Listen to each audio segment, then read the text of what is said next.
Alright guys, so today we've got an interesting video in store for you. Today, we're gonna go over something that I've wanted to do for a long time, but just couldn't figure out how to go about it. What that thing is fighting game basics. This video is more oriented for those of you that may be new to the fighting game community. However, I've learned something from being in the fighting game community at this point. And that thing is, you may already be versed in fighting games. However, you may learn something new from someone else who is versed in fighting games. This is something that I've taught myself at this point, as I run into way too many people that I'll pick something up off of. Now, this isn't going to be that kind of video, to be completely honest. We're not covering things with specific characters. This is legitimately a basic introduction to fighting games for those of you who have never picked it up. And I feel like this is something that will be helpful and beneficial. And honestly, if I can help someone who's new to fighting games get used to fighting games, I mean, I'm putting them one step ahead at that point. I feel like that right there is all the more reason to make a video like this. Make sure to hit that like and subscribe button, as it's free to help support me in my venture as I continue to try and grow this YouTube channel. Now, let's get on with the video. So the first thing we're going to go over here is actually the foundation that everyone should really think about when it comes to fighting games. No, it's not movements. No, it's not resources. It's the basic idea of rock, paper, scissors, or in the FGC, we call RPS. The core concept of RPS in the FGC is the idea of striking versus blocking versus throwing. You gotta think of it like an actual game of rock, paper, scissors IRL. Some of these mechanics may beat other mechanics. So which ones beat what? When it comes to RPS, as mentioned, you've got your striking, your blocking, and your throwing. So which of these properties beat other properties? Before we get into what mechanic beats the other mechanic, we have to go over what each of these mechanics are. Striking or attacking will compose of your basic moves and special moves. So you got your punches, your kicks, and your special moves. Blocking is typically just holding back on most games. There are some games that do auto blocks for you, but in most fighting games, you have to hold the back button. You have to hold away from the opponent that you're facing in order to block. And throwing, well, that's self-explanatory. You're grabbing them, you're chunking them, right? Just like rock beats scissors, scissors beats paper, and paper beats rock, these mechanics all have a certain relationship. Striking usually beats throwing if the spacing is right. Throwing always beats blocking, because if you're just blocking and somebody comes up and grabs you, well, that's all there is to it. That's all she wrote. And blocking typically beats striking. However, there are some instances where that doesn't come into play. We'll get into that more in a minute. Something to go hand in hand with this topic here is going to be frame data. Frame data is the information used to describe how many frames are in a specific move. So say one character has a grab that's going to be 5 frames startup, 2 frames active, 3 frames recovery. That means it takes them 5 frames to start the motion to come in to grab you, 2 frames to actually do the action of grabbing you and do what they're gonna do, and then they've got 3 frames of going back to their normal stance. Most of the time when it comes to any RPS, it is heavily based on any frame data. For the sake of this video, we're gonna keep things simple in that sense, and we'll touch more on frame data in a bit. Striking beats throwing in the sense of someone's running in at you and they're trying to grapple you.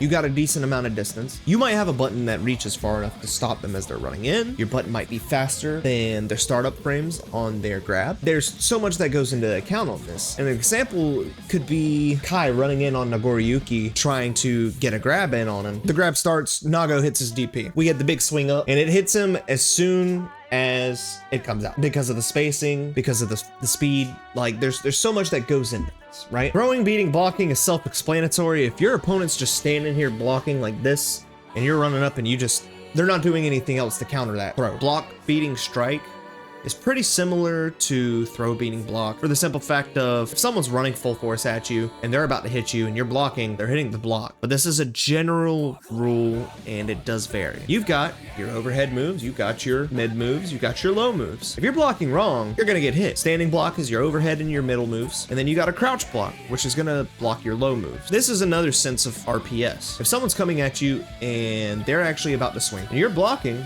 you have to guess, are they swinging low? Are they swinging high? Are they swinging mid? Do I need to stand block or do I need to crouch block? If you guess wrong, you get hit. Think of it as a Mario Party minigame. Nago joke. These things are the typical components of RPS in a fighting game. It's all a guessing game, but you also have to take into account your opponent's movements and patterns. The first thing of the next part is going to be pretty simple, and it's movement. Movement is your forward, backward, crouching, or jumping movements to be able to move in, get away from your opponent. Usually you use these to be able to start some kind of a combo, and it's pretty self-explanatory, so I don't really need to get too far into what movement is. However, what movement can lead to is a very interesting topic in the fighting game community, and that is the lovely world of neutral. Neutral is the stage of a fight where neither opponent is either getting hit by anything or not blocking, and you're trying to figure out the best way to get in to start anything. At this point, you want to focus on movement or spacing to ensure that you can start what you need to start to be able to get a combo off to get some damage on your opponent. This is a very crucial part of any match against an opponent, as neutral is the starting foundation for anything. Neutral leads into something else that plenty of FGC people know about, and it's known as footsies. Footsies is a key aspect of the neutral game, where either opponent is utilizing spacing in such a way that it has managed to avoid being hit while also trying to create an opportunity to attack. The goal in neutral is to win the neutral. You can do this by forcing the opponent to make a mistake or create an attack for yourself with an advantage. Now, the next part of this video is actually an explanation of your basic attacks versus your special attacks. Basic attacks, or your normals, are going to be your punches, your kicks, and other standard attacks that allow you to start off some kind of a combo or get some kind of damage. And while this damage may be minor, sometimes it is relevant to get something going to get heavier damage. Most normals are going to be quick and safe. An explanation of a safe normal would be Nago's 5P, where he just does a quick tiger palm forward. This normal has 5 startup frames, which is super quick. It's only out for 3 frames. Recovery is 9 frames. A little bit longer than the beginning or the active frames, but it's a rather quick move all in all. It makes it rather safe. And on block, this move is actually 0 frames, advantage or disadvantage, therefore creating an opportunity for a quick move right after. Most of the time, quick moves like this are used in something known as a barre. A barre is, well, mashing. If someone's moving in on you quick and you know that they're about to start a string. A barre is a quick way to stop them before it even starts. Next up, we've got special moves. Special moves are more powerful attacks with usually unique properties to them, and they usually require special button inputs to create them. Think quarter circle forward and punch together. Examples of special moves, you can think of Nago's clone, Nago's Beyblade, Nago's DP. There are a good few options that we could go into.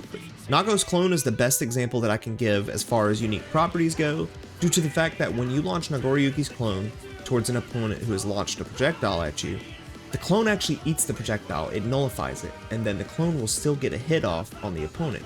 And this gives you the opportunity to actually move forward and create an attack. Last but not least on this topic, we've got supers or overdrives, whatever the game that you're playing might call them. Most of these moves are invulnerable, meaning you can use them as a reversal, which a reversal is just a way to cut your opponent short and stop them. Think of a reversal as turning the tables. Oh, how the tables have turned. Supers or overdrives are going to be really good finishers for combos and do usually heavy damage. Now that we've gotten the 3 main things as far as attacks and movement out of the way, we've got one last thing to cover, and that's going to be the health bar and winning. The health bar is a general idea of a representation of how much damage that you can take in a match. Each character usually has a different set amount of HP, and to put things simply, when it runs out, you lose.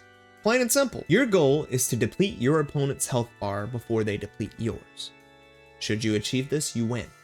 Plain and simple. The biggest basis for fighting games that goes hand in hand with winning is a topic that most people know, but some people that have never touched a fighting game in their life might not. And that's going to be rounds and matches. A good example of this in a tournament setting for Guilty Gear Strive is most of the time, these brackets are set up with the idea of the winner being first to 3 matches won. Each of these matches will be 2 rounds, and the player that takes both rounds out of that match is the winner. These matches will continue on until one player reaches 3 matches won. As crazy as this is, that's really all there is to the basics of fighting games. There is a lot more to fighting games than this, I promise you. It gets so deep, it is a rabbit hole all in itself. But this was simply meant to be for your basics, an explanation with some visual ideas. Some things that you can look into that are more advanced would be your combos, your frame data as mentioned before, hitboxes and hurtboxes, a bit more of a better understanding of neutral, something known as zoning, and another thing known as rushdown. Well guys, this wraps up my basic explanation of fighting games for those of you that are new to the fighting game community. I hope it's a help, and again, if you have any questions or concerns, please feel free to reach out to me in my comments. I watch them to ensure that I can respond to anyone that comments, because I feel like interaction is a very big thing here. But as far as this goes, I hope I was able to help somebody today gain the courage and gain a little bit of a basic knowledge for them to pick up that controller and get into a fighting game. Again, don't let all the complex stuff discourage you. Don't even worry about that right now. Get in there, practice the things that we went over in this video, and I promise you at some point you will know that you're ready to move on to the more complex thing. Thank you guys for watching. I hope you guys have a great day, and I hope to see you around.